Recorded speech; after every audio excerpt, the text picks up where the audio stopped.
Computer Science Videos here today to show you guys in this video and tell you two main reasons as to why you need to restart your machine every day for the next 10 years. Without further ado, let us start the video.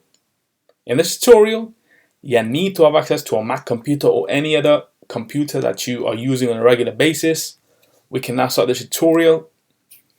Before I start this tutorial, I would like to say that you are more than welcome to subscribe to my channel, Computer Science Videos. As we know, every problem is solved by indirection. You can also follow my Twitter account. We are trying to grow as fast as ever. I'm on TikTok. We post videos here and there. Follow my page on Facebook. I'm also on Instagram. You are more than welcome to support me on PayPal. Let's now focus on the video.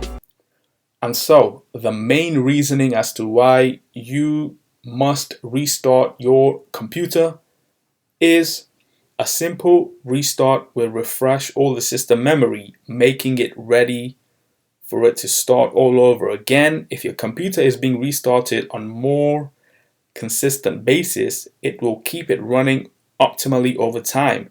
The best way to reset a computer is to restart it. And so point number two, the main reason as to why you should restart, well, reboots keep computers running quickly by flushing the RAM, which is the random access memory. RAM will allow your computer to open up many applications at the same time. Depending on how much RAM you have, the more RAM, the more applications you could simultaneously use at the same time. The less RAM, the less applications you can open. The less RAM and you try to open up more applications, it will be a technical disaster. The more RAM, you are safe. And so by flushing the RAM and clearing temporary files, your computer will run faster and more efficiently. So that's it for this video. I'll see you guys in my next tutorial and video. Thanks for now. Thank you for making it towards the end of the video. Be sure to subscribe to my channel, Computer Science Videos. Be sure to check out the previous video on screen now, or you can ideally click on the playlist and watch all the journey for Computer Science Videos from the start until now.